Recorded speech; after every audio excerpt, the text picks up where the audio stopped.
కాశీపేట మండల కేంద్రంలోని ప్రభుత్వ జూనియర్ కళాశాల ఆవరణంలో ఇంటర్ సీనియర్ విద్యార్థులకు వీడ్కోలు కార్యక్రమాన్ని కళాశాల ప్రిన్సిపల్ రవీందర్ ఆధ్వర్యంలో ఘనంగా నిర్వహించారు. ఈ కార్యక్రమానికి కాశీపేట కాంగ్రెస్ పార్టీ మండల అధ్యక్షుడు రత్నం ప్రదీప్ ముఖ్య అతిథిగా హాజరయ్యారు. ఈ సందర్భంగా కళాశాల ప్రిన్సిపల్ రవీందర్, రత్నం ప్రదీప్లు మాట్లాడుతూ విద్యార్థులు క్రమశిక్షణతో చదివితే మంచి మార్కులు సులభంగా సాధించవచ్చని, విద్యార్థులందరూ కష్టపడి చదివి ఉన్నత లక్ష్యాలను సాధించి తల్లిదండ్రులకు కళాశాలకు మంచి పేరు తీసుకురావాలని సూచించారు.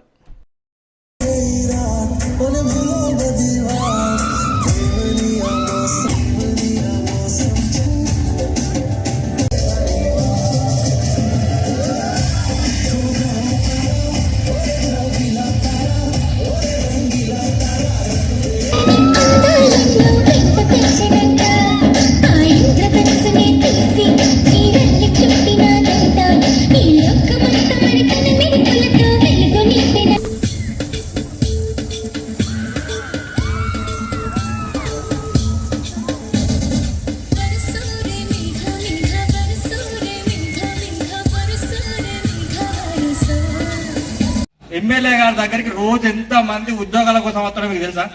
తెలియదు.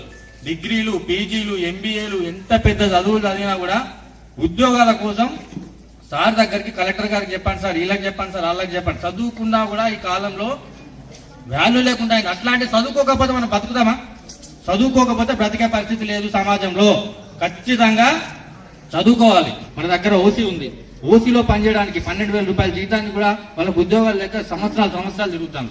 సీరియస్ అంటే మీకు చెప్తే ఆటలాగానే ఉంటుంది, కామెడీ లాగానే ఉంటుంది. కానీ ప్రామిస్ చెప్తున్నా, మీరు నా ఏజ్కి వచ్చేసరికి ఉద్యోగాల కోసం ఎంత కష్టపడతారంటే, అరే ఆ రోజు మా ప్రిన్సిపల్ చెప్తే వినలేదే, మా టీచర్స్ చెప్తే వినలేదే, ఈరోజు మా బతుకు ఏమైందనే సిచ్యువేషన్ వస్తుంది. కాబట్టి మిమ్మల్ని ఎంజాయ్ చేయొద్దని అనట్లే. ఖచ్చితంగా లైఫ్ లో చదువు ఎంత ఇంపార్టెంటో ఎంజాయ్ అంత ఇంపార్టెంట్. అంటే ఎంజాయ్, మనం చదివే చదువు స్ట్రెస్ మనకు ఫీల్ అవుతుంది కాబట్టి మనం ఎంజాయ్ చేస్తేనే ఆ స్ట్రెస్ రిలీఫ్ అవుతుంది. కాబట్టి ఎంజాయ్ చేయండి. ఫస్ట్ టైం వచ్చినప్పుడు వెంకటాపూర్ అటు బస్సులు వేస్తారని చెప్పారు. వాళ్ళకి విద్యార్థులకు ఇబ్బంది అవుతుంది రావడానికి, ఒక బస్సు ఏర్పాటు చేయాలని చెప్పారు. ఆ తొందరలో అది కూడా మనం, ఎందుకంటే ఇప్పుడు ఫ్రీ బస్ పెట్టడం వల్ల బస్సులు కొంచెం టైట్ అయినాయి, కొత్త బస్సులు ఏమైనా అడ్జస్ట్ కాగానే పెడతా సార్ అన్నారు. అండ్ మన సార్ మళ్ళీ ఇంకోటి అది అయిపోయిందా, మళ్ళీ ఫుడ్ కోసం అడిగారు.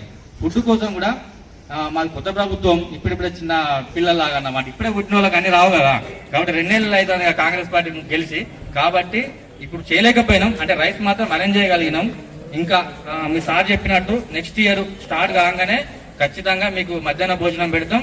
ఇంకా మీకు ఏం అవసరాలు ఉన్నా, మీకు చిన్న నా పెద్ద అంటే కాదు, నా స్థాయిలో నేను చేయగలిగే ఏ పనైనా మీకు ముందుండి ఒక బ్రదర్ లాగా మీకు ముందుండి నడిపిస్తాను.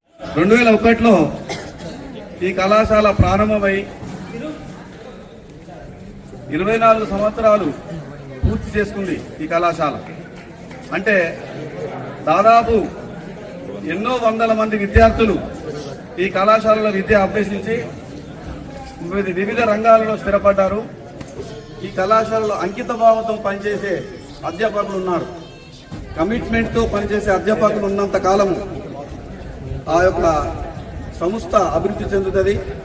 మరి సెకండరీ విద్యార్థులు ఇంకా పై స్థాయికి ఎదిగి మరి కళాశాల పేరు నిలబెట్టాలి. మీరున్న ప్రాంతము, మీరు చదివిన కాలేజీ, మీకు చదువు చెప్పిన అధ్యాపకులను ఎల్లప్పుడూ గుర్తుపెట్టుకుంటూ మరి మీరు అభివృద్ధి చెందడానికి మరి మీరు బాటలు వేసుకోవాల్సిందిగా మరి ఈ వార్షిక దినోత్సవ సందర్భంగా మిమ్మల్ని కోరుకుంటూ, మరి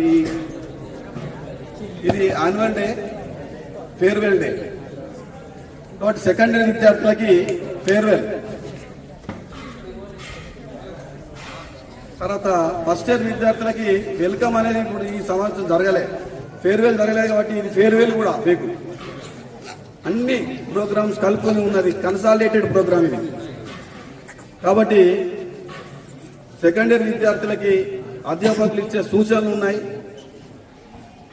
సెకండరీ విద్యార్థులు ఫస్ట్ ఇయర్కి విద్యార్థులకు ఇచ్చే సూచనలు ఉన్నాయి.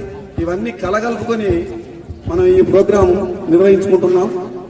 సిద్దిపేట పట్టణంలోని విద్యుత్ కేంద్రంలో గల ట్రాన్స్ఫార్మర్ పేలిపోవడంతో మంత్రి పొన్నం ప్రభాకర్ జిల్లా కలెక్టర్ ప్రశాంత్ జీవన్ పాటిల్తో కలిసి పరిశీలించారు. ప్రమాదానికి గల కారణాలను మంత్రి పొన్నం ప్రభాకర్ అధికారులను అడిగి తెలుసుకున్నారు. విద్యుత్ సరఫరాలో ఇబ్బందులు లేకుండా వెంటనే చర్యలు తీసుకోవాలని ఆయన అధికారులను ఆదేశించారు. ఈ సందర్భంగా మంత్రి పొన్నం ప్రభాకర్ మాట్లాడుతూ గృహ వినియోగదారులు రైతులు ఆందోళన చెందాల్సిన అవసరం లేదని, ఎలాంటి అంతరాయం లేకుండా విద్యుత్ సరఫరా చేస్తామన్నారు. ప్రమాదం జరిగిన వెంటనే హైదరాబాద్ నుండి ట్రాన్స్కో డైరెక్టర్ జగత్ రెడ్డి, జిల్లా కలెక్టర్, విద్యుత్ శాఖ ఎస్ఈ, అగ్నిమాపక శాఖ అధికారులు వచ్చి పక్కా ట్రాన్స్ఫార్మర్కు వ్యాపించకుండా చర్యలు తీసుకొని సమీపంలోని ట్రాన్స్ఫార్మర్ నుండి గృహ అవసరాలకు విద్యుత్ పునరుద్ధరించడం జరిగిందన్నారు. విద్యుత్ ప్రమాదానికి కారణాలను తెలుసుకునేందుకు, నష్టం అంచనా వేయడానికి ప్రాథమిక విచారణ జరిపించేందుకు ప్రభుత్వం తరపున అధికారులను ఆదేశిస్తామని అన్నారు. నిన్న జరిగినటువంటి అగ్ని ప్రమాదం సబ్స్టేషన్కు సంబంధించి వెంటనే విద్యుత్ శాఖ అధికారులు హైదరాబాద్ నుంచి జగత్ రెడ్డి గారు కావచ్చు, ఫైర్ ఆఫీసర్స్ కావచ్చు, లోకల్గా ఉన్నటువంటి సూపరింటెండెంట్ ఇంజనీర్ గారు, కలెక్టర్ గారు అందరూ వచ్చి దాని ప్రమాదం నుంచి పక్కన ఉన్నటువంటి ఇతర ట్రాన్స్ఫార్మర్స్ మీద ఇబ్బంది లేకుండా ఉండే విధంగా అక్కడ ఉండబడేటువంటి లోడ్ 160 and 100 మెగావాట్స్ ఉన్నటువంటి వాటికి ప్రమాదం వాటిల్లకుండా చర్యలు తీసుకున్నాం. దాని తర్వాత విద్యుత్ అంతరాయం అయితే విద్యుత్ యొక్క ప్రమాదం వల్ల విద్యుత్ నిలుపుదల ఆగిపోయిందో దాన్ని వెంటనే రిస్టోర్ చేసి హౌస్ హోల్డ్స్ అందరూ కూడా నిన్న ఇవ్వడం జరిగింది. రైతులకు సంబంధించి వాళ్ళ మార్నింగ్ 5 గంటలకు వాళ్ళందరికీ కూడా రిస్టోర్ చేసినారు. సో ఈ ప్రమాదం జరిగిన సంఘటన మీద ప్రాథమిక విచారణ చేయమని చెప్పడం జరిగింది. తెలంగాణ రాష్ట్ర ఫైనాన్స్ కమిషన్ చైర్మన్గా నియమితులైన మాజీ ఎంపీ సిరిసిల్ల రాజయ్యను చెన్నూరు యూత్ కాంగ్రెస్ నాయకులు మహ్మద్ ఇబ్రహీం షరీఫ్, మహ్మద్ సుల్తాన్ షరీఫ్లు మర్యాదపూర్వకంగా కలిశారు. అలాగే చెన్నూరు పరిసర మండలాల గ్రామ పంచాయతీల అభివృద్ధిపై ప్రత్యేక దృష్టి సారించి నిధులు కేటాయించారని వారు కోరారు. ఈ సందర్భంగా రాజయ్య మాట్లాడుతూ వారి నాన్న స్వర్గీయులు కీర్తిశేషులు మొహమ్మద్ ఇస్మాయిల్ షరీఫ్తో వారికి ఉన్నటువంటి అనుబంధాన్ని గుర్తు చేసుకున్నారు. వార్తలు ముగించే ముందు ముఖ్యాంశాలు మరోసారి.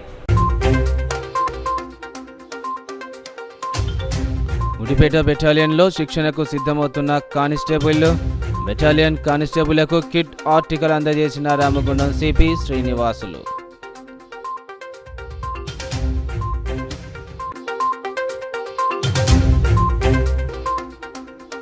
మంచిర్యాల జిల్లాలో వైభవంగా సమ్మక్క సారలమ్మ జాతర వేడుకలు, వేలాదిగా తరలివచ్చి మొక్కులు చెల్లించుకుంటున్న భక్తులు. మంచిర్యాల నియోజకవర్గంలోని పలు గద్దెల వద్ద ప్రత్యేక పూజలు చేసిన డిసిసి అధ్యక్షురాలు సురేఖ.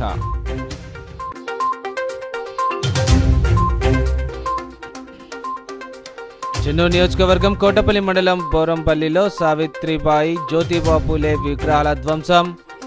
మద్యం మత్తులో విగ్రహాలను ధ్వంసం చేసిన వ్యక్తికి దేహశుద్ధి చేసిన గ్రామస్తులు.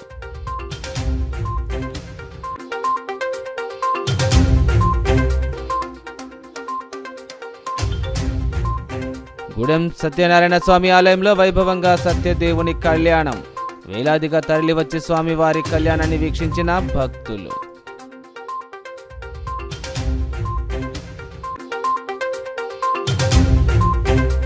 నేటి సిటీ న్యూస్ ఇంతటితో సమాప్తం. తిరిగి ప్రసారమయ్యే సిటీ న్యూస్లో మళ్ళీ కలుద్దాం. అంతవరకు సెలవు, నమస్కారం.